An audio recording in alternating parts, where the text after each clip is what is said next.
கர்த்தர் நல்லவர். கர்த்தருடைய கிருபையும் தயவும் நம் யாவரோடும் கூட இருந்து வழி நடத்துவதாக. இப்பொழுது நம் தேவ செய்திக்குள்ளாய் நாம் கடந்து செல்லுகிறோம். தேவ செய்திக்கு ஆதாரமாக வேதத்திலிருந்து ஒரு வசனத்தை நாம் வாசிப்போம். 1 சாமுவேலின் புஸ்தகம்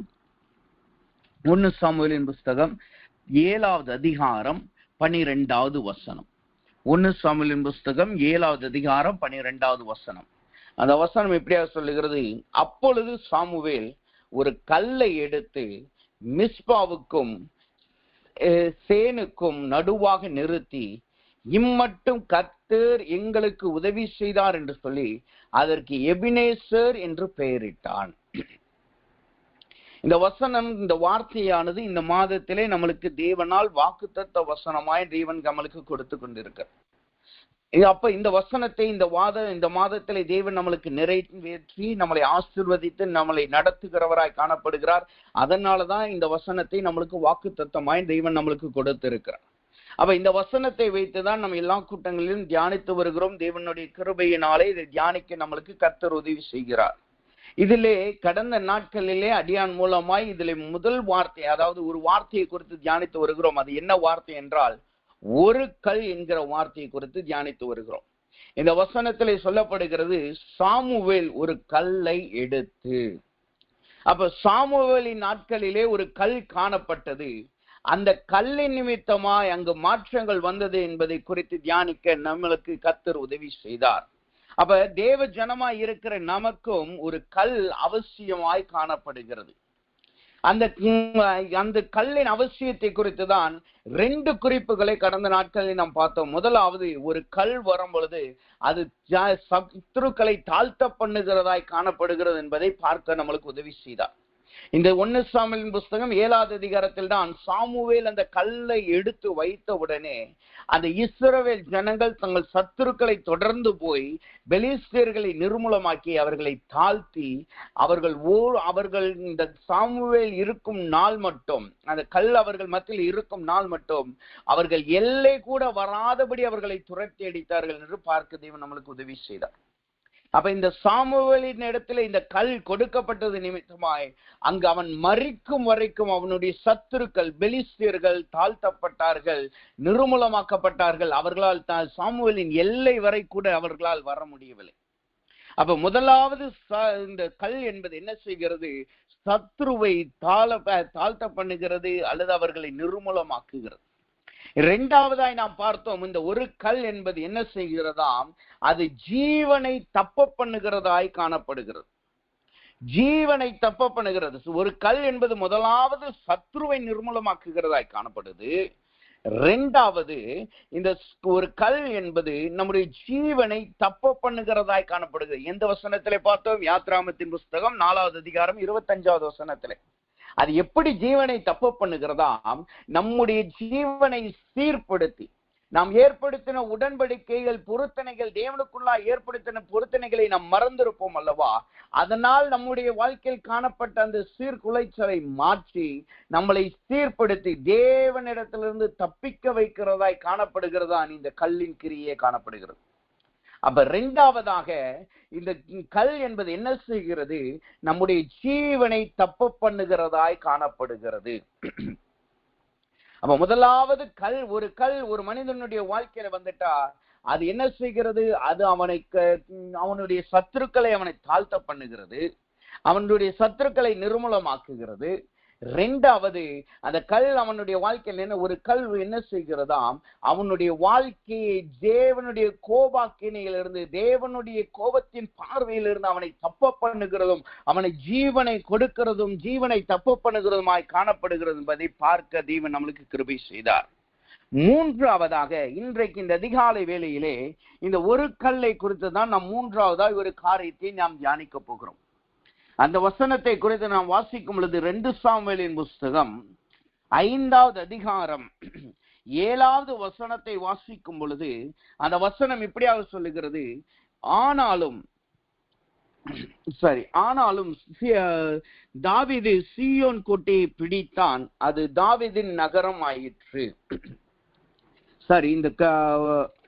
இந்த கல்லை குறித்து நாம் பார்க்கும்போது 3வது கல்லை குறித்து நாம் பார்க்கும் பொழுது வசனம் இப்படியாக சொல்லுகிறது. ஏசாயாவின் புஸ்தகம், மன்னித்துக் கொள்ளவும், ஏசாயாவின் புஸ்தகம் 28வது அதிகாரம் 16வது வசனத்தை வாசிக்கும் பொழுது இந்த வார்த்தை இப்படியாக சொல்லுகிறது. அந்த வசனத்தை வாசிக்கிறேன். ஆதலால் கர்த்தராகிய ஆண்டவர் உரைக்கிறதாவது, இதோ அஸ்திபாரமாக ஒரு கல்லை நான் சீயோனிலே வைத்தேன், அது பரீட்சிக்கப்பட்டதும் வெளியேறப்பட்டதும் திட அஸ்திபாரம் உள்ளதுமான மூளை கல்லா இருக்கும், விசுவாசிக்கிறவன் பதறான். இங்க மூன்றாவதாக ஒரு கல்லை குறித்து நாம் பார்க்கிறோம். இந்த ஒரு கல் என்ன செய்கிறதா, அது எங்க வைக்கப்படுகிறதா, அது சீயோனில் காணப்படுகிற கல்லாய் காணப்படுகிறது.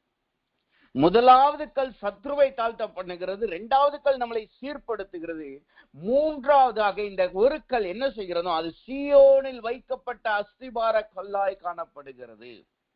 அப்ப சீயோனில் வைக்கப்பட்ட கல் என்று இந்த வசனம் சொல்லுகிறது. சீயோனிலே நாம் பார்க்கும் பொழுது 2 விதமான கற்கள் வைக்கப்படுகிறது.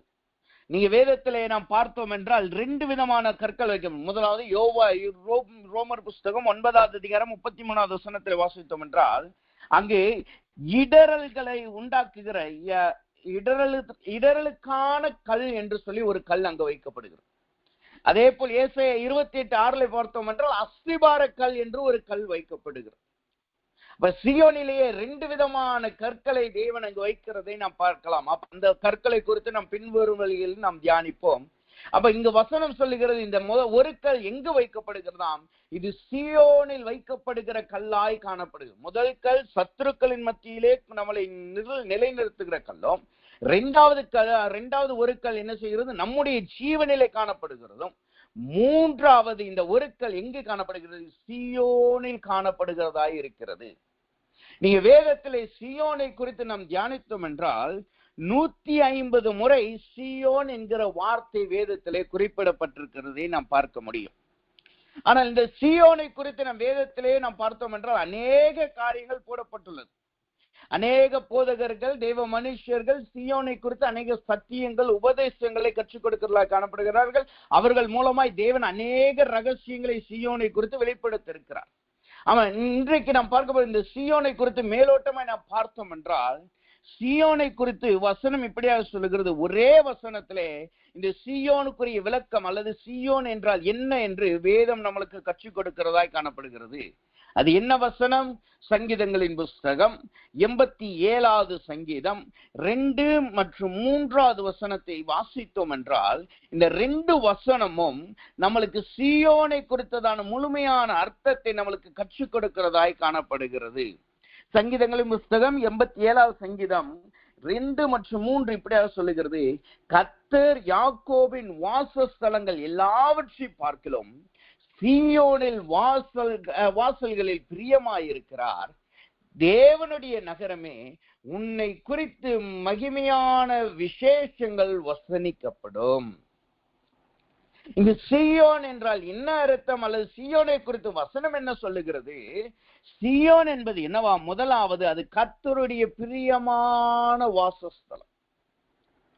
அது கர்த்தருடைய பிரியமான வாசல்.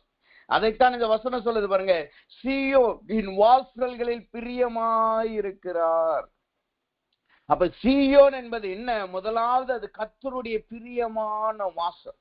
அவர் அங்கு நுழைவதற்கும் அந்த வாசல் வழியை ஊடே பிரவேசிப்பதற்கும் அவர் பிரியமுள்ளவராய் காணப்படுகிறார். சில ஜனங்களை நீங்க பாத்தீங்கன்னா, சில பேரை பாத்தீங்கன்னா, ஏதாவது ஒரு அறை இருக்கு, ஒரு இடத்தை அவர்களுக்கு பிரியமான இடமா இருக்கும். அந்த இடத்துக்கு அவங்க போகணும்னு ரொம்ப வாஞ்சியா இருப்பாங்க.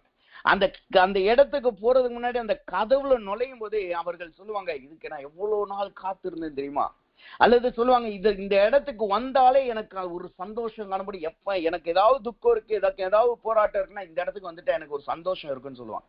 ஏனென்றால் அந்த ஸ்தலம் அவர்களுக்கு மகிழ்ச்சியை கொண்டு வருகிறதாய் காணப்படுகிறது. அதே போல கர்த்தருக்கு பிரியமான ஒரு வாசல் என்றால் எது என்றால், அது இந்த சீயோனின் வாசலாய் காணப்படுகிறது.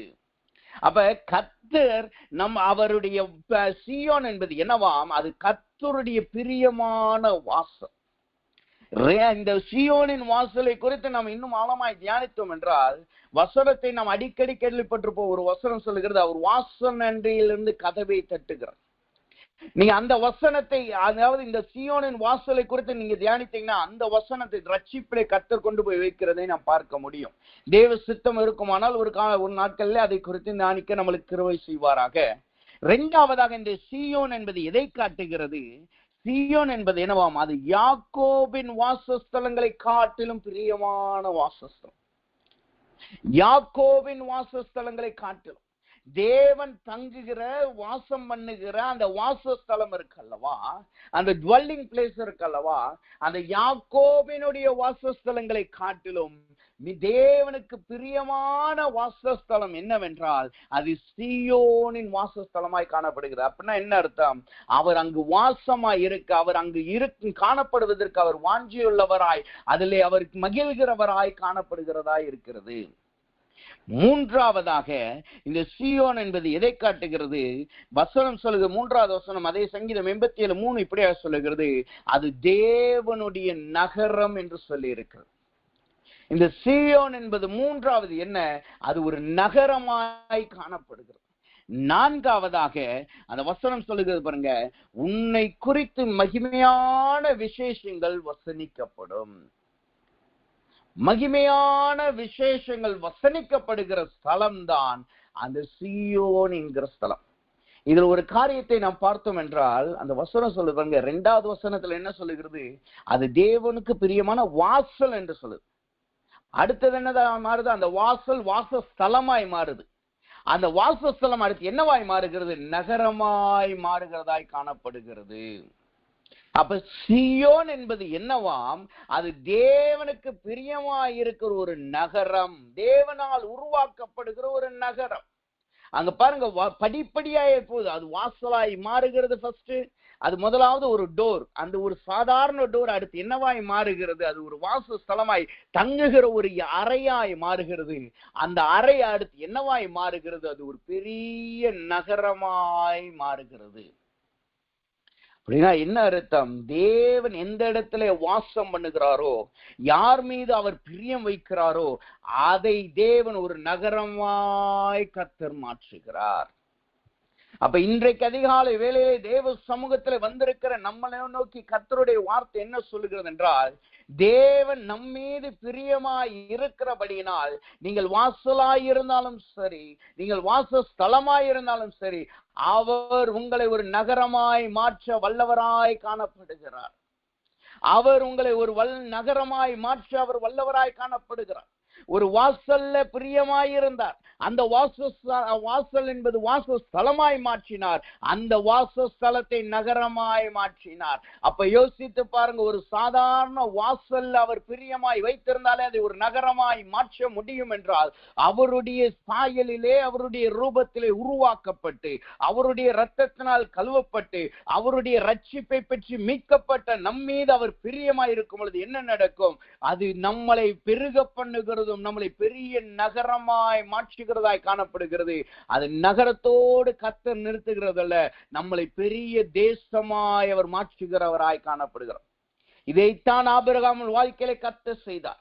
அவனை ஒரு சீயோனை போல, வாசலை போல அவனை அழைத்தார். அவனை அழைத்தது நிமித்தமாய் அவனுடைய முழு குடும்பம், அவன் மனைவி வந்தால், அவனுடைய மனைவியின் சகோதரன் வந்தால், அவனுடைய வேலைக்காரர்கள் வந்தார்கள், ஆடு மாடுகள் வந்தது. அது ஒரு வாசஸ்தலமாய் மாறினது.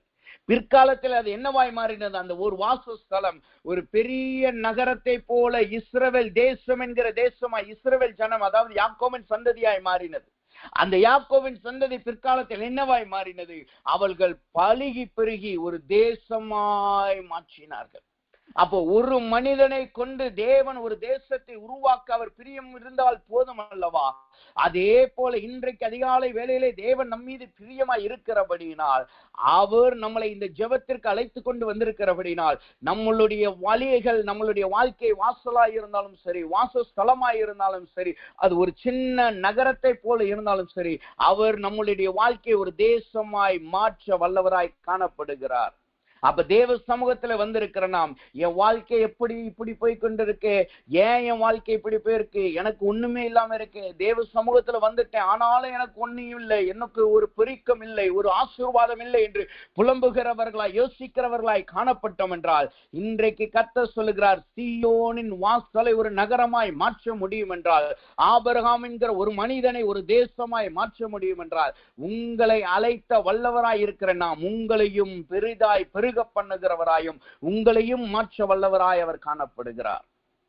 அப்ப வசனம் சொல்லுகிறது, சீயோன் என்பது தேவனுக்கு பிரியமான வாசல், அது இரண்டாவது அது வாசஸ்தலம், மூன்றாவது தேவனுடைய நகரம். அந்த நகரமாய் அது மாறின உடனே அங்க என்ன நடக்குது, அதை குறித்ததான விசேஷங்கள் வசனிக்கப்படுகிறது.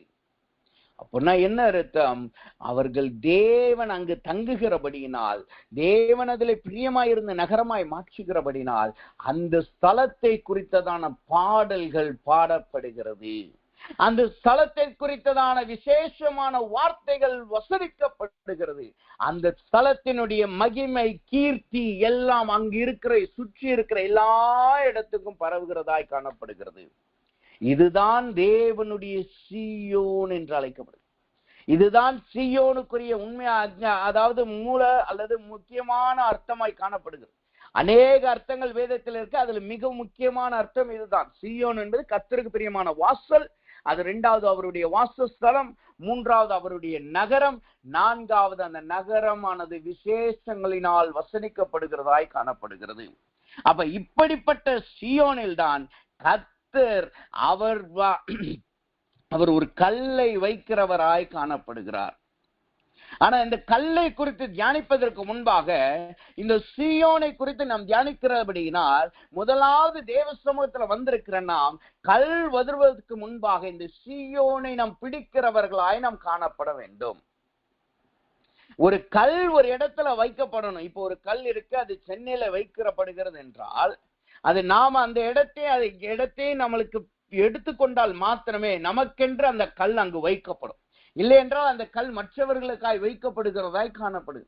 அதே போல கர்த்தர் சீயோனிலே ஒரு கல்லை வைக்கிறார், அது நமக்கு ஆசீர்வாதமாய் மாறுகிறது. அது நமக்காய் அவர் அந்த கல்லை வைக்கிறார் என்றால், முதலாவது அந்த சீயோனை நாம் பிடித்தால் மாத்திரமே அந்த கல் நமக்கு சுதந்திரமாய் காணப்படும். யோசித்து பாருங்க, நீங்க ஒரு வீட்டுல இருக்கிறீங்க, அந்த வீட்டுல ஒரு பொருளை கொண்டு வந்து வைக்கணும், அதுக்கு பதிலா பக்கத்து வீட்டுல போய் அதை வச்சிட்டா உங்களால அந்த பொருளுக்கு உரிமை கொண்டாட முடியுமா? கொண்டாட முடியாது.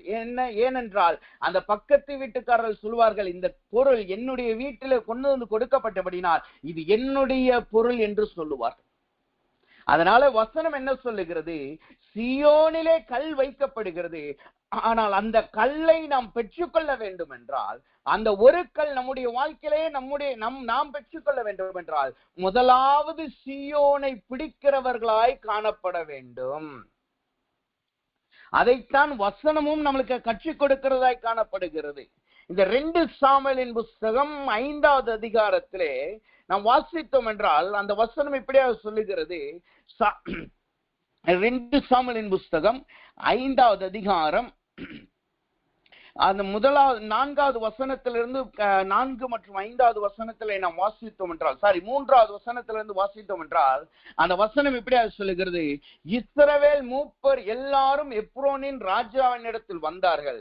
தாவீது ராஜா எப்ரோனிலே கர்த்தருக்கு முன்பாக அவர்களோட உடன்படிக்கை பண்ணின பின்பு அவர்கள் தாவீதை இஸ்ரவேல் மீது ராஜாவாக அபிஷேகம் பண்ணினார்கள். உடனே என்ன நடக்குது, அடுத்த வார்த்தைகள் இப்படியாக சொல்லுகிறது. 5வது மற்றும் 6வது வசனம் இப்படியாக சொல்லுகிறது. 6வது வசனம் இப்படியாக சொல்லுகிறது. தேசத்திலே குடியிருக்கிற எபூசியரின் மேல் யுத்தம் பண்ணி ராஜாவானவன் தன் மனுஷரோட கூட எருசலேமுக்கு போய் அவர்கள் இதிலே பிரவேசிக்க தாவீதினால் கூடாது எண்ணி தாவீதை நோக்கி, இதற்குள் பிரவேசிப்பதில்லை, குருடர்களும் சப்பானிகளும் உன்னை தடுப்பார்கள் என்று சொன்னார்கள். ஆனாலும் தாவீது சீயோன் கோட்டையை பிடித்தான், அது தாவீதின் நகரம் ஆயிற்று.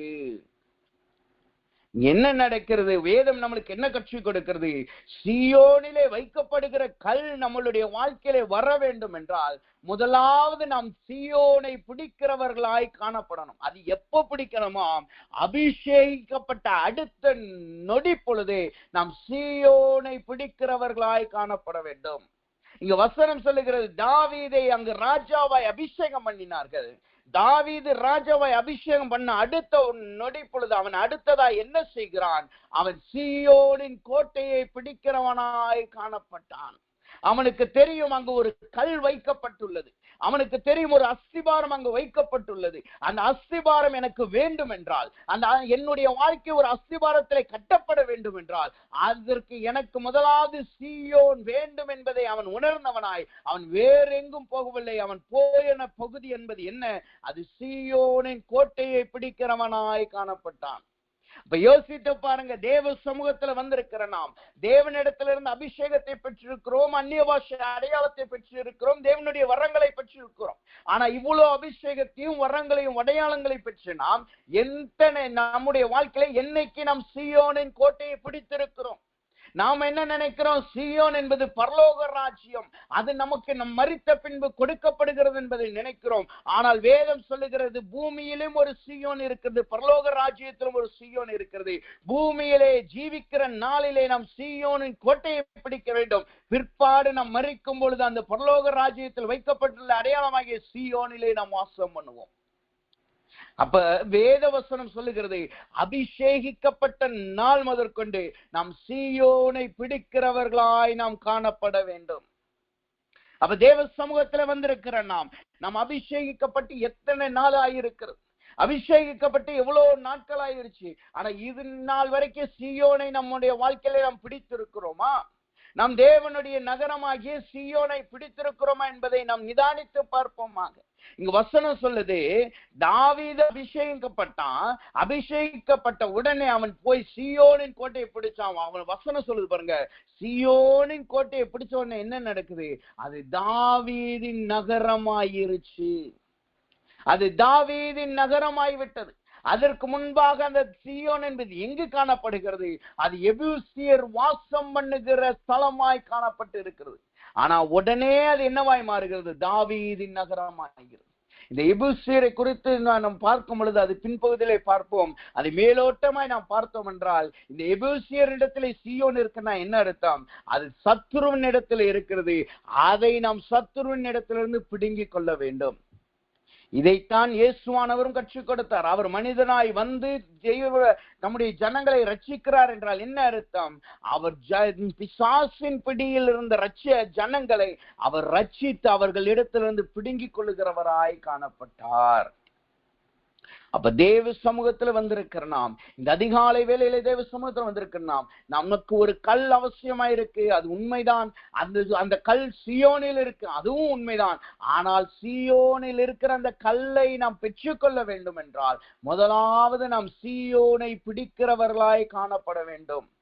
அப்படி சீயோனை இன்னும் நம்முடைய வாழ்க்கையில நாம் பிடிக்காவிட்டால் நாம் அபிஷேகம் பெற்றதற்கும் ரட்சிக்கப்பட்டதற்கும் ராஜாக்களும் ஆசாரியர்களுமாய் அபிஷேகிக்கப்பட்டதற்கும் அடையாளம் அல்லது அர்த்தம் ஒன்றுமே இல்லை. நாம் அபிஷேகிக்கப்பட்டு ஒரு பஃபட் ஷோ போலதான் வச்சுக்கப்பட்டிருக்கிறோம். இன்னும் யுத்தம் வரவில்லை. அந்த யுத்தத்தினால் நாம் இன்னும் இந்த சீயோனின் கோட்டையை பிடிக்காவிட்டால் நம்முடைய அழைப்பிலே நமக்கு கொடுக்கப்பட்ட அபிஷேகத்திலே நாம் இன்னும் உறுதியாய் காணப்படவில்லை. ஏனென்றால் இந்த சீயோன் தான் நம்முடைய அஸ்திபாரமாய் காணப்படுகிறது. அபிஷேகம் கொடுக்கப்படுது. ஆனால் அந்த அபிஷேகத்திலே நாம் கட்டப்பட வேண்டும், வளர வேண்டும் என்றால் இந்த சீயோன் என்கிற அஸ்திபாரம் நம்மளுக்கு அவசியமாய் காணப்படுகிறது. அப்ப இங்க தாவீதுக்கு அபிஷேகம் கொடுக்கப்பட்டுச்சு. அவன் சீயோனின் கோட்டையை பிடிச்சான். ஆனா அந்த கோட்டையை பிடிப்பதற்கு அவனுக்கு தடையாய் சிலர் காணப்பட்டார்கள். தாவீது அபிஷேகம் பெற்றுட்டான். ஆனா அந்த அபிஷேகத்தை கொண்டு கோட்டையை பிடிக்க போகிறான். சீயோனை பிடிக்க போகிறான். சீயோனை பிடிக்க போகிற தாவீதுக்கு அங்கு 3 விதமான தடை காணப்பட்டது என்று வசனம் நம்மளுக்கு சுட்டி காட்டுகிறது. அப்ப சீயோனின் கோட்டையை பிடிக்க வேண்டியது அவசியம்தான். ஆனால் அந்த சீயோனின் கோட்டையை பிடிக்க வேண்டும் என்றால் அதற்கு முன்பாய் வருகிற இந்த 3 தடைகளை நாம் கடந்து செல்ல வேண்டும்.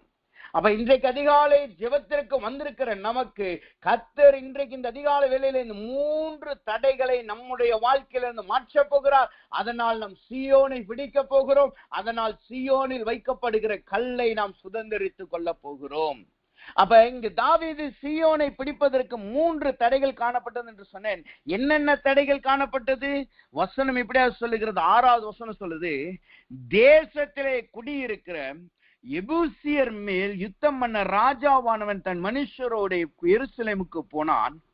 அவர்கள் இதிலே பிரவேசிக்க தாவீதினால் கூடாது என்றும் எண்ணி தாவீதை நோக்கி, நீ இதற்குள் பிரவேசிப்பதில்லை, குருடரும் சப்பானிகளும் உன்னை தடுப்பார்கள் என்று சொன்னார்கள்.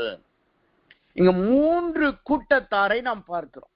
தாவீது சீயோனை பிடிக்க புறப்பட்டு விட்டான். அவன் புறப்பட்டு அவன் அபிஷேகத்தை பெற்று புறப்பட ஆரம்பிச்சுட்டான். புறப்பட்ட உடனே 3 தடைகள் அவனுடைய வாழ்க்கையில். யார் யார் என்னென்ன தடைகள்? முதலாவது, எபூசியர்கள் அவனுக்கு தடையாய் வருகிறார்கள். 2வது, குருடர்களும் சப்பானிகளும் அவனுக்கு தடையாய் வருகிறார்கள். 2வது குருடர்கள், 3வது சப்பானிகள். அப்ப சீயோனை பிடிக்கிற தேவ பிள்ளைகளுக்கு, சீயோனை பிடிக்கும்படியாய் அபிஷேகிக்கப்பட்ட தேவ பிள்ளைகளுடைய வாழ்க்கையில இந்த 3 தடைகளை அவர்கள் தாண்டி வர வேண்டியது அவசியமாய் காணப்படும். முதலாவது தடை, எபூசியர்களை அவர்கள் தாண்டி வரணும். 2வது குருடர்களை தாண்டி வரணும். 3வது சப்பானிகளை அவர்கள் தாண்டி வரணும். இது 3ஐயும் குறித்து விளக்கமாய் நாம் பார்த்தோம் என்றால், முதலாவதாக எபூசியர் என்பது யார், அல்லது எபூசியர் என்பது எதை காட்டுகிறது? வசனம் இப்படியாக சொல்லுகிறது. 1 நாளாகமத்தின் புஸ்தகம் 11வது அதிகாரம் 5வது வசனத்தை வாசிக்கும் பொழுது அந்த வார்த்தை இப்படியாக சொல்லுகிறது. அப்பொழுது எபூசியின் குடிகள் தாவீதை நோக்கி, இதற்குள் நீ பிரவேசிப்பதில்லை என்றார்கள். ஆனாலும் தாவீது சீயோன் கோட்டையை பிடித்தான். அது தாவீதின் நகரம் ஆயிற்று. இங்க நாம் பார்க்கிறோம், எபூசியர்கள் என்றால் யார்? முதலாவது, அவர்கள் நீ இதை உன்னால் செய்ய முடியாது என்று நம்முடைய விசுவாசத்தையும் நம்முடைய நம்பிக்கையும் குலைத்து போடுகிறவர்கள் தான் இந்த எபூசியர்கள். அப்ப முதலாவது எபூசியர்கள் என்பவர்கள் யார்? அவர்கள் நம்முடைய விசுவாசத்தையும் நம்முடைய நம்பிக்கையும் நம்முடைய வைராக்கியத்தை குலைத்து போடுகிறவர்கள், அதை தகர்த்து போட முன்வருகிறவர்கள். இந்த 2 சாமுவேலின் புஸ்தகம் 5வது அதிகாரம் 6வது வசனத்தில் வாசித்தா கூட அங்கு வசனம் சொல்லுகிறது, அங்கு தாவீது புறப்பட்டான் என்பதை தெரிந்த உடனே அந்த தேசத்தின் குடிகள் சொல்லுகிறார்கள், இதிலே பிரவேசிக்க தாவீதினால் கூடாது என்று எண்ணி தாவீதை நோக்கி, நீ இதில் பிரவேசிப்பது இல்லை என்றார்கள். இங்க தாவீது அபிஷேகம் பெற்றுட்டான், சவுல் அங்கு இல்லை. உடனே தாவீது அவனை ராஜாவாக்குகிறார்கள். தேவனுடைய வார்த்தை அவனிடத்துல இருக்கு என்று ஜனங்கள் வந்து அவனை ராஜாவாக்கிட்டாங்க. இப்ப அவனுக்கு யுத்தத்துக்கு புறப்பட்டு போனோம். அவன் செய்கிற ராஜாவான முதல் யுத்தம் அதுதான். ஆனா முதல் யுத்தத்துல அவனுக்கு என்ன வார்த்தை வருகிறது?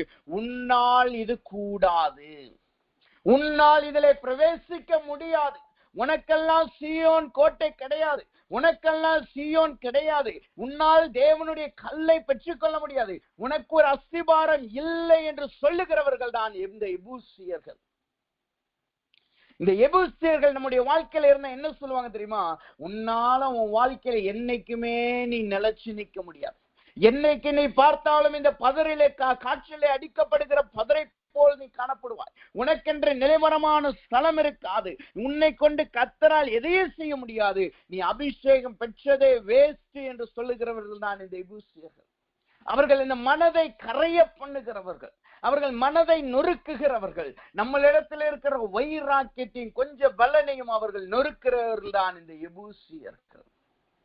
சில ஜனங்கிட்ட போய் நீங்க பேசி பாத்தீங்கன்னா அவர்கள் இருக்கிறது எருசலேமை போலதான் இருக்கு. இந்த எபூசியர்கள் எங்க இருந்தாங்கன்னா எருசலேம் தான் இருந்தாங்க. அந்த எருசலேமில இருக்கிறவர்கள் தான் இந்த எபூசியர்கள். அதே போல சில ஜனங்கள் நீங்க பாத்தீங்கன்னா எருசலேமில இருக்கிறவர்களை போல இருப்பாங்க, நல்ல வார்த்தை உள்ளவர்களை போல காணப்படுவாங்க. நல்ல அவங்க பாத்தீங்கன்னா அவங்க தேவனிடத்துல உறவாடுகிறவர்களை போல இருப்பார்கள், எருசலேமின் போல காணப்படுவார்கள். ஆனா அவர்களிடத்துல கொஞ்சம் நீங்க பேசி பாத்தீங்கன்னா என்ன சொல்லுவாங்கன்னா, அவர்களுடைய வாயிலிருந்து ஒரு நம்பிக்கையான வார்த்தையும் வராது, அவர்கள் வாயிலிருந்து ஒரு நல்ல விசுவாச வார்த்தை வராது. எப்ப பார்த்தாலும் இது நம்மளால முடியாது, இது உங்களால செய்ய முடியாது, இது நம்மளால கண்டிப்பா முடியவே முடியாது. நம்ம ஏன் இதுல தலையிட்டுட்டு, ஏன் இது நம்ம செஞ்சுட்டு தேவையில்லாத காரியத்தை நம்ம தலையிட்டுட்டு ஏன் நம்ம வெட்கப்பட்டு போகணும்னு சொல்லி எதை செய்ய முற்பட்டாலும் அதற்கு தடைக்கல்லாய் வந்து நிற்கிறவர்களாய் காணப்படுவார்கள்.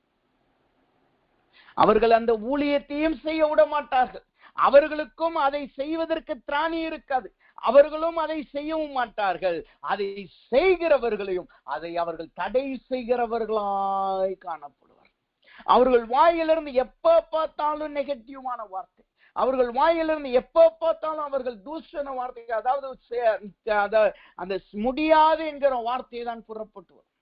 இதை நான் ஏற்கனவே நான் சாட்சியாய் சொல்லியிருக்கிறேன். எங்களை தேவன் ஈக்வடர் தேசத்திற்கு அழைத்த பொழுது ஈக்வடர் தேசம் என்பது என்னன்னு நாங்க கேள்விப்பட்டது கூட கிடையாது. அப்படி ஒரு தேசம் இருக்க, உண்மையை தேவ சமூகத்துல சொன்னா அப்படி ஒரு தேசம் இருக்கான்னு கூட எங்களுக்கு தெரியாது. அப்படிதான் காணப்பட்டுச்சு. ஆனா என்னைக்கு தேவன் எங்களை அழைத்தாரோ, என்னைக்கு நாங்க அதுக்கு போகணும்னு சொல்லி முடிவெடுத்து இருந்த காரை வித்துட்டு அதற்கென்று தேவனுடைய ஊழியத்திற்கென்று அந்த பணத்தை வைத்து டிக்கெட் வாங்கினோமோ, அடுத்த நாள்ல இருந்து, அந்த விசாவுக்கு அப்ளை பண்ண நாள்ல இருந்து தெரியாதவங்க எல்லாம் கால் பண்ணாங்க. யாரு? புறஜாதியர் கிடையாது, மற்ற மார்க்கத்தார் கிடையாது, விசுவாசிகள், தேவனுடைய பிள்ளைகள், தேவனுடைய ஊழியத்தை செய்கிறவர்கள், தெரியாதவர்கள்லாம் கூப்பிட்டு சொன்னாங்க, ஏன் நீங்க அங்க போறீங்க? அங்க போதை பொருள் அங்க அதிகமா இருக்கும். அங்க தகப்பனே பிள்ளைக்கு போதை பொருள் வாங்கி கொடுப்பாங்க. அங்கெல்லாம் போய் உங்களால நிலைச்சு நிக்க முடியாது. நாங்க அவங்களை கண்ணார பார்த்தது கிடையாது, அவங்க வாய்ஸ் எல்லாம் நாங்க கேட்டது கூட கிடையாது. திடீர்னு போன் கால் வரும், சொல்லுவாங்க, அங்கெல்லாம் நீங்க ஏன் போறீங்க? அங்கெல்லாம் உங்க மனைவி கர்ப்பமா இருக்கும்போது ஏன் கூப்பிட்டு போறீங்க? அங்க இப்படிப்பட்ட கஷ்டமான இடம், இப்படிப்பட்ட ஜனங்கள் உள்ள இடம், இவ்வளவு போதை வஸ்துகள் இருக்கு, இவ்வளவு கிரிமினல் ஆக்டிவிட்டிஸ் இருக்கு, கன்ஸ் நிறைய இருக்குன்னு சொல்லி நிறைய பேர் நெகட்டிவான வார்த்தையை தான் பேசிக்கிட்டு இருந்தாங்க. சில ஊழியர்கள்லாம் நேரடியாக கூப்பிட்டு உட்கார வச்சு பேசினாங்க. ஆனாலும் தேவன் கையில ஒப்பு கொடுத்து நாங்கள் புறப்பட்டு சொன்னோம். அங்க போய் இறங்கி ஒரே வாரத்துக்குள்ளாக இன்னொரு கால் வந்துச்சு. யார்கிட்ட இருந்து வந்துச்சு தெரியுமா? மற்ற மார்க்கத்தார், ஒரு இந்து மனுஷனிட்ட இருந்து ஒரு கால் வந்துச்சு. ஏதோ ஒரு காரியத்துக்காய் அவரோடு நாங்க பேசிக்கிறோம். அவர் சொன்னார், நீங்க இப்ப எங்க இருக்கீங்கன்னு கேட்டார். நாங்க சொன்னோம், ஈக்வடார் தேசத்துலங்க. சொன்ன உடனே அவர் சொன்ன ஒரே காரியம் என்ன தெரியுமா? அது ஒரு நல்ல தேசம், அந்த ஜனங்கிட்ட நீங்க பழகிட்டீங்கன்னா அவங்க நல்ல அன்பா பழகுவாங்க, அவங்க நல்ல குவைட்டா இருப்பாங்க, அவங்ககிட்ட சத்தமா பேசினா கூட ஒரு சண்டை போடலன்னு நினைத்து அதை விட்டு விலகி போயிடுவாங்க. எது செய்தாலும் அவர்கள் லைன்ல நின்று பொறுமையா தான் அவங்க செய்வாங்க. யாராவது முந்தி அடிச்சுட்டு போனா கூட இடம் விட்டுட்டு அமைதியா இருப்பாங்க. நீங்க அவங்கள்ட்ட நல்லா பழகிட்டீங்க, அவங்க உங்களுக்கு ஜீவனை கொடுக்க கூட உங்களை தாங்குவதற்கு அவர் தயாரா இருப்பாங்கன்னு சொன்னாங்க. யார் சொன்னது? ஒரு இந்து மனுஷன், மற்ற மார்க்கத்தான். ஆனா கிறிஸ்தவ ஜனங்கள் என்ன சொன்னாங்க? தேவ பிள்ளைகள் என்ன சொன்னாங்க? நீங்க ஏன் அங்க போறீங்க? யாருமே அதிகமானவர்கள் சொன்னது விசுவாச வார்த்தை இல்லாத வார்த்தைகள் தான். கொஞ்சம் பேர் தான் சொன்னாங்க, கர்த்தர் உங்களோடு இருப்பார், தேவன் உங்களோடு. இது எதற்காக சொல்லுகிறேன்? இதே போலதான் தாவீதுனுடைய வாழ்க்கையில் நடந்துச்சு. அவன் சீயோனின் கோட்டையை பிடிக்க புறப்படுகிறான். ஆனால் அவனுக்கு வந்த வார்த்தை அவனுடைய மனதை மடங்கடிக்கிறதா. உன்னால பிரவேசிக்க முடியாது, உன்னால் அந்த கோட்டையை பிடிக்க முடியாது. அங்க குருடர்கள் இருக்கிறார்கள், சப்பானிகள் இருக்கிறார்கள், எபூசியர் இருக்கிறார்கள், அவர்களை மிஞ்சி உன்னால் பிடிக்க முடியாது என்கிற தேவையில்லாத வார்த்தைகள், அவனை மனங்கடிக்கிற வார்த்தைகள் தான் புறப்பட்டு வந்தது. கர்த்தர் இன்றைக்கு கேட்கிறார். அவர் உங்களுக்கு தரிசனத்தை கொடுத்து, அவர் உங்களுக்கு ஒரு அழைப்பை கொடுத்து, அவர் உங்களுக்கு ஒரு ரட்சிப்பை கொடுத்து, என் மகனே, என் மகளே, இதை செய், இதன்படி நட என்று சொன்ன பிறகும் உங்களை நோக்கி இந்த எபூசியர்களை போல் தேவையில்லாத வார்த்தைகள் வருகிறதா? எருசலேமில் இருக்கிற தேவ பிள்ளைகள் என்று சொல்லுகிறவர்கள் விசுவாசமற்ற வார்த்தைகளை பேசுகிறார்களா? அவர்களுடைய வார்த்தை உங்களை கலங்கடிக்கிறதா? அவர்களுடைய வார்த்தை இதை நான் செய்யலாமா செய்ய வேண்டாம் என்கிற இரட்டை சிந்தனைகளோடு குந்தி குந்தி நடக்க செய்கிறதா? அவர்களுடைய வார்த்தை இதை நான் செய்தால் நான் மடங்கடிக்கப்பட்டு போவேனோ என்று சொல்லுகிறவர்களாய் காணப்படுகிறீர்களா? கர்த்தர் சொல்லுகிறார், அன்றைக்கு தாவீதுக்கு சொன்ன வார்த்தையை போல இன்றைக்கு கர்த்தர் சொல்லுகிறார், உங்களுக்கு அந்த தேசத்தை, அந்த சீயோனை கர்த்தர் உங்கள் கையிலே ஒப்பு கொடுத்திருக்கிறார். அந்த எபூசியர்களை நீங்கள் மேற்கொள்ளுவீர்கள். அதைத்தான் 1 நாளாகமத்திலே நாம் பார்த்தோம். வசனம் சொல்லுகிறது, எபூசியர்கள் சொன்னார்கள், உன்னால் இதை பிடிக்க முடியாது. ஆனாலும் தாவீது சீயோன் கோட்டையை பிடித்தான் என்று வசனம் சொல்லு. முதலாவது எபூசியர்கள் என்பது யார்? அவர்கள் மனவடிவாக்குகிற வார்த்தையை பேசுகிறவர்கள். இரண்டாவதாக எபூசியர்கள் என்பது யார் என்னவாம்? அந்த வசனம் சொல்லுகிறது, யோசுவாவின் புஸ்தகம் 15வது அதிகாரம் 63வது வசனம் இப்படியா சொல்லுது. யோசுவாவின் புஸ்தகம் 15வது அதிகாரம் கடைசி வசனம் இப்படியா சொல்லுகிறது, எருசலேமிலே குடியிருக்கிற எபூசியரை யூதா புத்திரர் துரத்திவிட கூடாமற் போயிற்று. ஆகையால் இந்நாள் மற்றும் எபூசியர் யூதா புத்திரரோடு எருசலேமிலே குடியிருக்கிறார்கள். முதலாவது இந்த எபூசியர்கள் மனதை மடங்கடிக்கிறவர்கள், அவிசுவாச வார்த்தையை பேசுகிறவர்கள். இரண்டாவது இந்த எபூசியர்கள் என்பது யார்? மேற்கொள்ள முடியாதவர்கள். யூதா என்கிற கோத்திரம் கர்த்தரினால் தெரிந்து கொள்ளப்பட்ட கோத்திரம். அந்த கோத்திரத்தின் வழியாக தான் யூதாவின் சிங்கம் என்கிற இயேசுவை சொல்ல போகிறார்கள். உலகத்தின் இரட்சகர் என்று அழைக்கப்பட போகிறார். ஆனா அந்த யூதாவினால் கூட மேற்கொள்ள முடியாமல் காணப்பட்டதுதான் இந்த எபூசியரின் கூட்டத்தார். அப்ப எபூசியர் என்பது இரண்டாவது யார்? மேற்கொள்ள முடியாதவர்கள். வசனம் சொல்லுது பாருங்க, அவர்கள் மேற்கொள்ள கூடாமல் போனபடியினால் இந்நாள் மட்டும் எபூசியர் யூத புத்திரரோடு எருசலேமிலே குடியிருக்கிறார்கள். அவர்களை என்ன போராட்டம் பண்ணினாலும் சரி, என்ன யுத்தம் பண்ணினாலும் சரி, அவர்களை மேற்கொள்ள முடிகிறது அல்ல. அவர்களை அந்த தேசத்திலிருந்து துரத்தி விட முடியவில்லை. ஆனா கர்த்தருடைய வார்த்தை என்ன சொல்லுகிறது? அந்த யாத்ராமத்தின் புஸ்தகம் 23:23 சொல்லுகிறார், நான் உங்களுக்காக எபூசியர்களை அதம் பண்ணுவேன், அந்த பாலும் தேனும் ஓடுகிற தேசத்தை உங்கள் கையிலே கொடுப்பேன். இங்க வாக்குத்தத்தம் வந்துருச்சு, தேவ வார்த்தை வந்து விட்டது. ஆனாலும் யூதாவினால் அந்த எபூசியர்களை துரத்திவிட முடியவில்லை. இந்த எபூசியர்கள் யூதர்களோடே எப்பொழுதும் காணப்பட்டார்கள். இந்த எபூசியர்களை குறித்து, அவர்கள் காணப்பட்டார்களை குறித்து வசனம் இன்னொரு வார்த்தை எப்படியா சொல்லுகிறது? அது என்ன வசனமா? அதாவது அவர்களோடே எப்பொழுது இருந்தார்கள் என்பதற்கு இன்னொரு விளக்கம் வசனம் நம்மளுக்கு சொல்லுகிறது.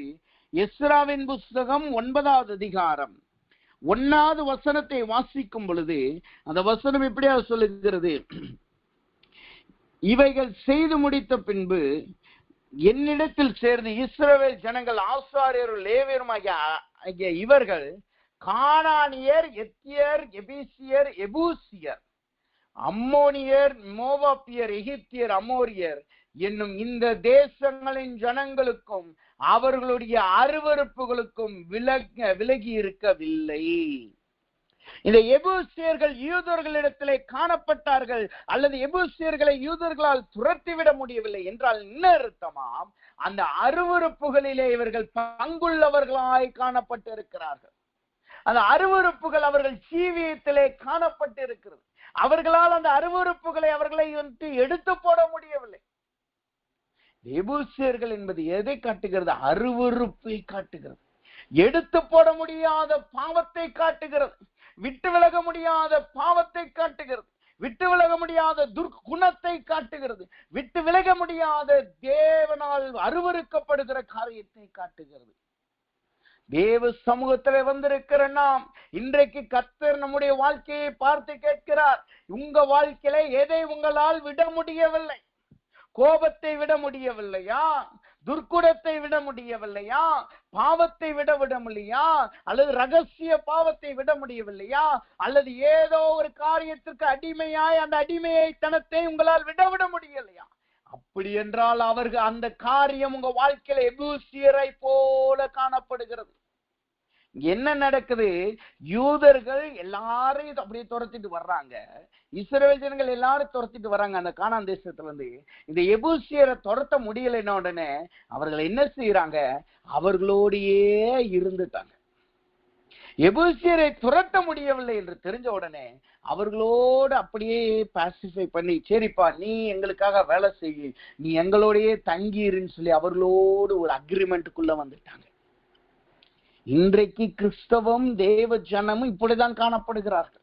அவர்கள் தேவ வசனம் சொல்லுகிற காரியத்தை செய்ய முடியாமல், தேவன் சொல்லுகிற வார்த்தையின்படி நடக்க முடியாமல், அந்த பாவத்தையோ அடிமைத்தனத்தையோ விட்டு கொடுக்க முடியாமல் என்ன செய்கிறார்கள்? கர்த்தர் அப்படியெல்லாம் சொல்லல, இது நமக்கு இருந்த உதவியாய் காணப்படும் என்று சொல்லி அதனோடு பேச்சுவார்த்தை நடத்தி அதனோடு காம்ப்ரமைஸ் பண்ணி போகிறவர்களாய் காணப்படுகிறார்கள்.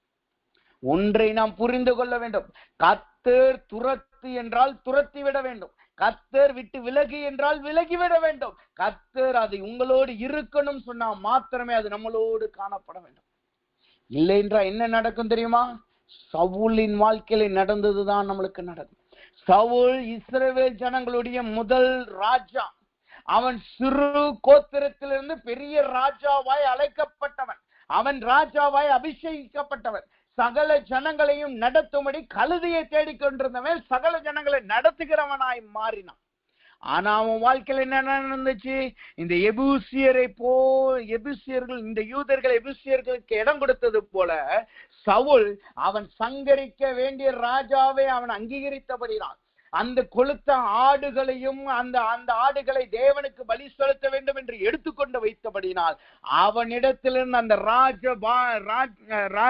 ராஜ்யபாரம் அவனை விட்டு எடுக்கப்பட்டது. அவன் சொல்லுகிறான், நான் தேவனுக்கு பலி செலுத்த முடியாத இந்த ஆடுகளை வைத்திருக்கிறேன். இந்த மனுஷனை கொலை செய்யாததுக்கு அதற்கு காரணம் தான். ஏதாவது ஒரு காரியத்துக்கு உதவி செய்வான். அவன் கணக்கு போட்டது என்ன? தேவனுக்கு உதவி செய்ய வேண்டும், தேவனுக்கு வழி செலுத்துறோம். ஆனா கர்த்தர் அவனிடத்துல சொன்ன வார்த்தை என்ன? எல்லாவற்றையும் சங்கரித்து போடு. நாம் அநேக நேரம் என்ன நினைக்கிறோம்? இது இருந்தா எனக்கு ஊழியத்துக்கு பயன்படும், இது இருந்தா என் குடும்பத்தை நடத்த பயன்படும், இது இருந்தா என்னுடைய வாழ்க்கை ஓட பயன்படும், இது இருந்தா என் வாழ்க்கை எப்படியாவது நான் தப்பி கரை சேர்ந்துருவேன் என்று நினைக்கிறோம். ஆனால் ஒன்றை நாம் புரிந்து கொள்ள வேண்டும். கர்த்தர் அதை எடுத்து போடு என்று சொன்னால் அதை நாம் விட்டு விலக வேண்டியதே அவசியம். அதை வைத்துக் கொண்டு தேவனுக்கு பாடம் புகட்ட வேண்டும் என்று அதை பிடித்து கொண்டு நாம் காணப்படக்கூடாது. அதை தேவனுக்கு நாம் ஒரு காரியம் உதவி செய்கிறோம் என்று சொல்லி அதை நாம் அதை பிடித்து நடக்கிறவர்களாய் நாம் காணப்படக்கூடாது. இது சவுலுடைய வாழ்க்கையில மாத்திரமல்ல, யூதாஸ் காரியத்தினுடைய வாழ்க்கையிலும் இதுதான் நடந்தது. அவன் நினைத்தான், இயேசுவை நான் காட்டிக் கொடுத்தால் அன்றைக்கு ஜனங்கள் கல்லெறியும் பொழுது அவர் மறைந்து போனாரே, அதே போல் இவர் மறைந்து போக வல்லவராயிருக்கிறார், இவர் ஒரு ராஜாவாய் காணப்படுகிறார், அவர்களை போர் செய்வர்களாலும் ரோமர்களாலும் இவர்களை மேற்கொள்ள முடியாது என்கிற ஒரு எண்ணத்தோடு அவன் வெள்ளிக்காசை பெற்றுக்கொண்டு இயேசுவுக்கு உதவி செய்ய வேண்டும்ங்கிற எண்ணத்தில் அவன் காணப்பட்டாலும் அது என்னவாய் முடிந்தது? அது அவனுடைய ஜீவியத்தை எடுத்து போட்டது. அவனுக்கென்று கொடுக்கப்பட்ட காரியத்தை அவன் இழந்து போனான். அப்ப தேவ வசனத்தை நன்றாய் நாம் புரிந்து கொள்ள வேண்டும். தேவன் இல்லை என்று சொன்னால் அது நம்முடைய வாழ்க்கையில இருக்கக்கூடாது, இருக்கட்டும் என்று சொன்னால் அது நம்முடைய வாழ்க்கையில காணப்பட வேண்டும். நாம உதவி செய்கிறதுனாலே கர்த்தர் ஐஸ்வர்யமானாய் மாறப்போகிறது அல்ல. நாம் உதவி செய்கிறதுனாலதான் கர்த்தர் ஜீவிக்க போகிறதும் அல்ல. தேவனுடைய கிருபையினாலதான் நாம ஜீவித்துக் கொண்டு இருக்கிறோம். தேவனுடைய இரக்கத்தினாலதான் நாம ஜீவித்துக் கொண்டு இருக்கிறோம். அப்ப தேவ சமூகத்துல வந்திருக்கிற நாம் இன்றைக்கு தேவன் சொல்லுகிறபடி கேட்கிறவர்களாய் நாம் காணப்படுவோமாக. இந்த எமோரியர்கள் என்பது என்ன? அருவருப்பையோடு நாம் காம்ப்ரமைஸ் பண்ணுகிறது, அருவருப்போடு நாம் காம்ப்ரமைஸ் பண்ணுகிறது. அது தேவனுடைய பார்வையில அருவருப்பு. ஆனா நம்முடைய பார்வையில நம்மளால துரத்த முடியாததுனால அதோடு காம்ப்ரமைஸ் பண்ணுறோம். அப்ப தேவ சமூகத்துல வந்திருக்கிற நாம் இன்றைக்கு நிதானித்து பாருங்க, நம்முடைய ஜீவியத்துல எந்தெந்த காரியங்கள் எபூசியரை போல காணப்படுறாங்க. எதை நம்மளால மேற்கொள்ள முடியாததுனால சரி கர்த்தரனை மன்னிக்கிறார், கர்த்தரனை விட்டு விடுகிறார், நான் அவர் என் சூழ்நிலையை புரிஞ்சுக்குவார்னு சொல்லி இன்னைக்கு எத்தனை பேர் அந்த காரியத்திலே நாம் மெத்தனமாய் காணப்படுகிறோம். என் வாழ்க்கையில நடந்த ஒரு காரியத்தை நான் சொல்லுகிறேன். நான் வட இந்தியாவில நமக்கு ஒரு ட்ரைனிங்ல இருக்கும் பொழுது அந்த ட்ரைனிங் அந்த ஒரு தேவனுக்கு வார்த்தைக்கு முரம்பா இருக்கிறபடினால் நான் பேர் சொல்ல விருப்பப்படவில்லை. அந்த ட்ரைனிங்ல இருக்கும் பொழுது அந்த இடத்துல நான் ட்ரைனிங் எடுத்துக்கிட்டு இருக்கேன். ஒரு நாள் திடீரென்று கர்த்தர் சொல்லிட்டார், நீ ஃபாஸ்டிங் போடணும், 3 நாள் ஃபாஸ்டிங் போடணும். ஏன்னா இதுக்கப்புறம் என்ன நடக்க போகிறது, உன் வாழ்க்கையில் என்ன செய்ய போகிறேன்னு நான் சொல்ல போகிறேன். 3 நாள் உபவாசம் இருந்து என் சமூகத்துல காத்துன்னு சொல்றேன். நான் 3 நாள் உபவாசம் இருக்கிறேன். 3 நாள் உபவாசத்துல 3ஆவது நாள் வந்துருச்சு. 3ஆவது நாள் வரும்போது கரெக்டா அன்னைக்கு பார்த்துதான் அன்னைக்கு அந்த ட்ரைனிங் சென்டர்ல ஒரு பார்ட்டி வச்சிருக்கிறாங்க. எல்லாரும் கண்டிப்பா சாப்பிடணும். விதவிதமான ஆகாரங்கள் இருக்கு. வெவ்வேறு மாநிலங்களுடைய ஆகாரம் இருக்கிறது. வெவ்வேறு கலாச்சாரத்துடைய ஆகாரம் இருக்கிறது. கண்டிப்பா எல்லாரும் இதுல பங்கு பெறணும், சாப்பிடணும்னு சொல்லிட்டாங்க.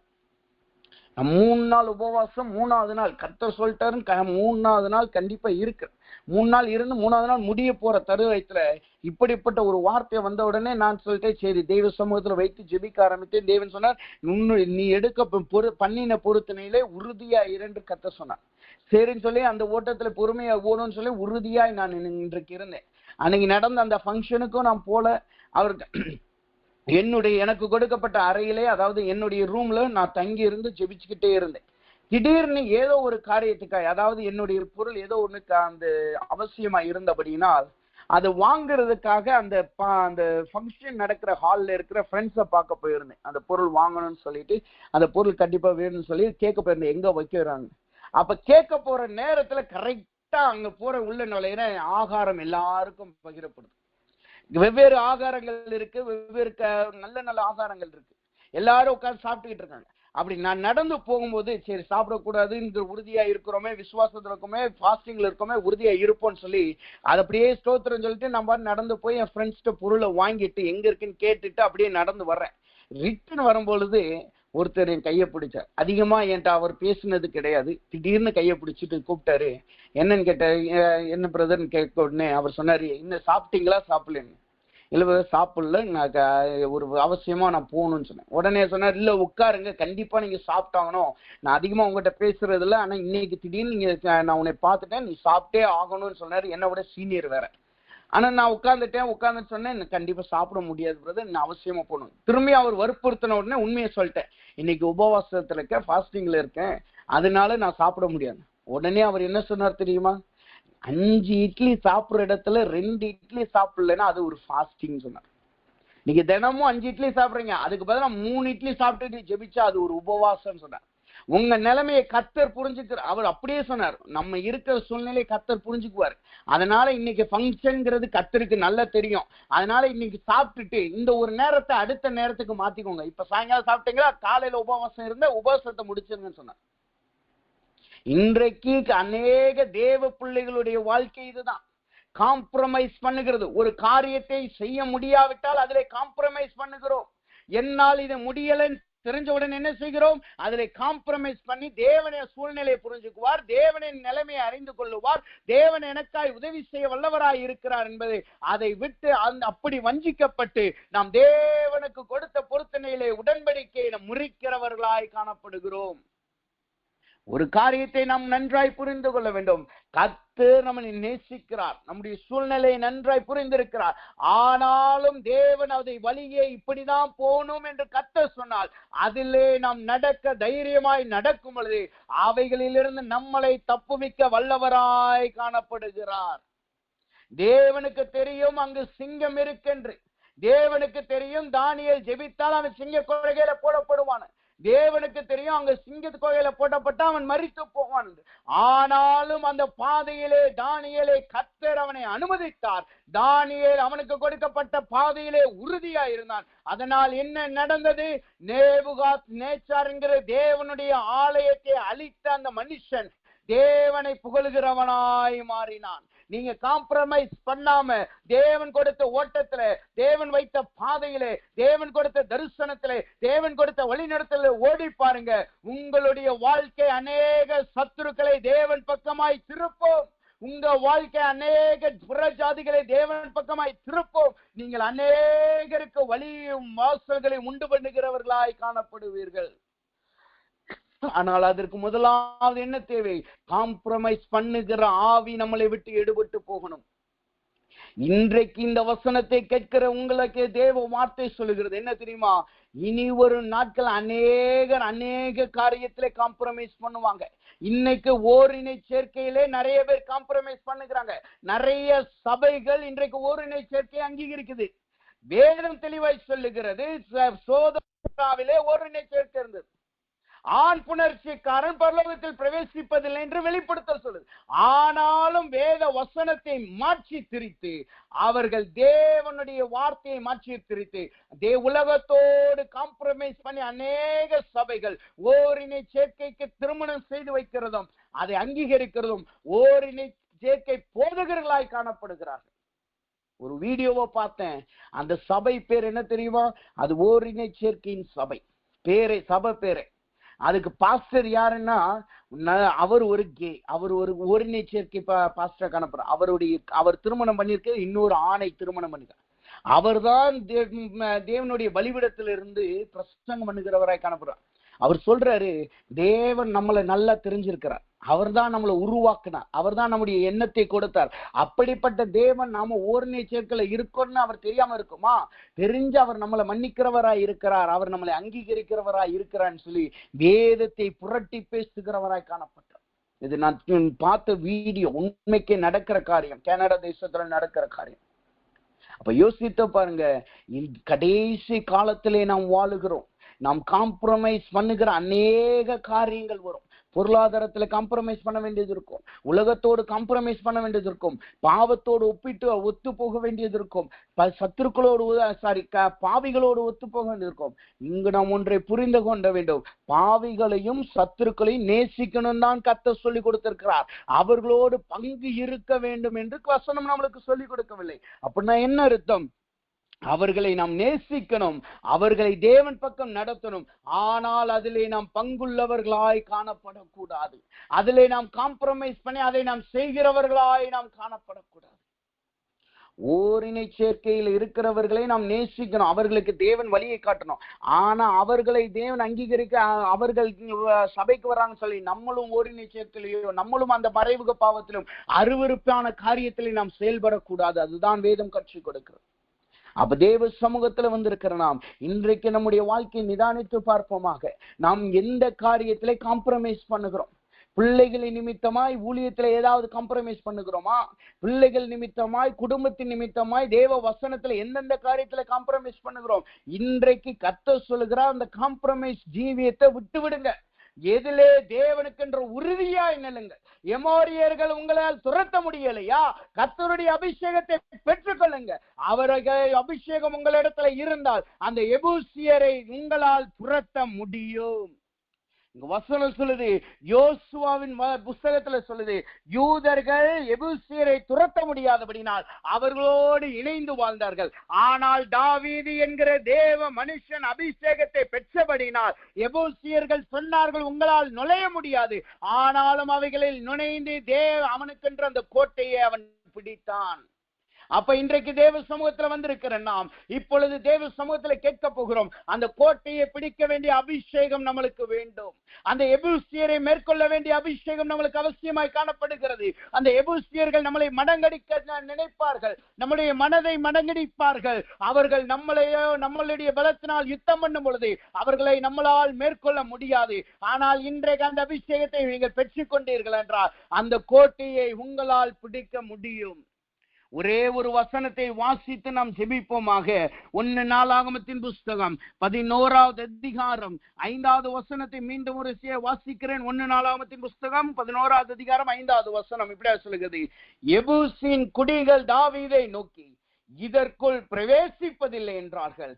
ஆனாலும் தாவீது சீயோன் கோட்டையை பிடித்தான், அது தாவீதின் நகரமாயிற்று. தாவீது சீயோனின் கோட்டையை பிடித்தான், அது தாவீதின் நகரமாயிற்று. இன்னொரு வசனம் சொல்லு, 3வது வசனம் சொல்லுது, அவர்கள் தாவீதை இஸ்ரவேல் மீது ராஜாவாக அபிஷேகம் பண்ணினார்கள்.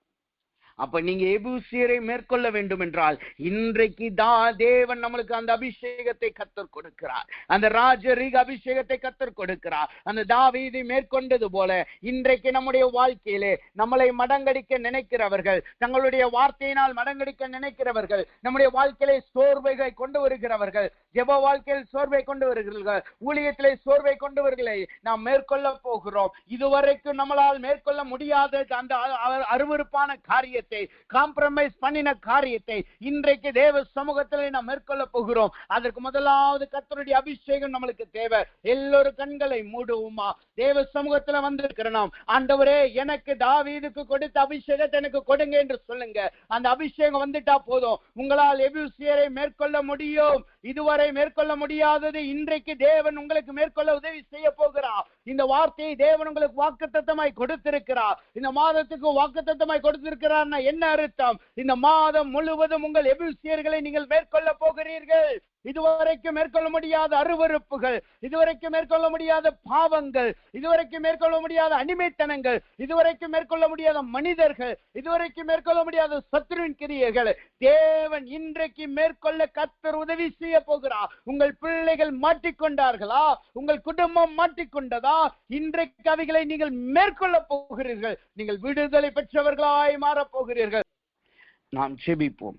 அன்பின் பரலோக பிதாவே, துதிக்கிறோம், ஸ்தோத்திரிக்கிறோம். இதனால் தேவனுடைய கிருபையும் தயவும் எங்களோடு கொண்டதுக்காய் நன்றி செலுத்துகிறோம். ஆண்டவரே அப்பா, சீயோனில் இருக்கிற கல்லை குறித்து தேவன் ஆரம்பித்து, ஆண்டவரே நாங்கள் முதலாவது சீயோன் கல்லை சுதந்திரிக்க, சீயோனை நாங்கள் சுதந்திரிக்கணும் என்று கற்றுக் கொடுத்து, அதற்காய் ஸ்தோத்திரம் கர்த்தாவே.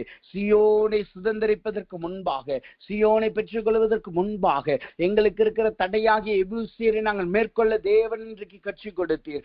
அதே போல் இன்றைக்கு மேற்கொள்ள அந்த அபிஷேகத்தை நீ கொடுத்திருக்கிறீர். அதற்காய் ஸ்தோத்திரம் கர்த்தாவே. இந்நாள் முதற்கொண்டு யாருடைய வார்த்தையும் இவர்களை மேற்கொள்ள கூடாது கர்த்தாவே. எந்த ஒரு அவிசுவாசமும் இவர்களை மேற்கொள்ள கூடாது கர்த்தாவே. எந்த மனிதர்களுடைய வார்த்தையும் இவர்களை மனமடிவாக கூடாது கர்த்தாவே. ஆண்டவரே, யார் எருசலேமில் இருந்து வந்தாலும் சரி, ஆண்டவரே மற்ற மார்க்கத்திலிருந்து வார்த்தைகள் வந்தாலும் சரி, இவர்கள் உமக்கென்று வைராக்கியமாய் நின்று எபூசியர்களை மேற்கொள்ளுவார்களாக. குறிப்பாய் ஆண்டவரே, உடைய பிள்ளைகள் யாரெல்லாம் விட முடியாத காரியத்தில் பிடிபட்டு காணப்படுகிறார்களோ, விட முடியாத பாவத்திலே, விட முடியாத அடிமைத்தனத்திலே, மேற்கொள்ள முடியாத காரியத்திலே, ஆண்டவரே அவர்கள் எவ்வளவு பிரயாசப்பட்டாலும், நான் இன்னைக்கு இதை விட்டு விலகணும் என்று முடிவெடுத்தாலும் முடியாமல் காணப்படுகிறது அல்லவா? அந்த சூழ்நிலை மாறுவதாக, இந்நாள் முதற்கொண்டு ஒரு விடுதலை வருவதாக, இவர்கள் வாழ்க்கையில பிடித்துக் கொண்ட எபூசியர்கள் ஆண்டவரே நிர்மலமாக்கப்படுவார்களாக. குறிப்பாய் ஆண்டவரே, இந்நாள் முதற்கொண்டு உடைய பிள்ளைகளை அபிஷேகத்தை நீ நடத்துகிறபடியினால் ஆண்டவரே, இனிமேல் இவர்கள் எதிலையும் காம்ப்ரமைஸ் பண்ணக்கூடாது கர்த்தாவே.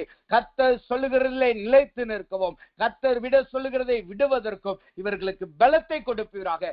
காம்ப்ரமைஸின் ஜீவியம் இவர்கள் வாழ்க்கைட்டு மாறுவதாக. அப்படி நீ செய்திருக்காய் என்று செலுத்துகிறோம். எல்லா துதி கடமையும் நமக்கு செலுத்துகிறோம்.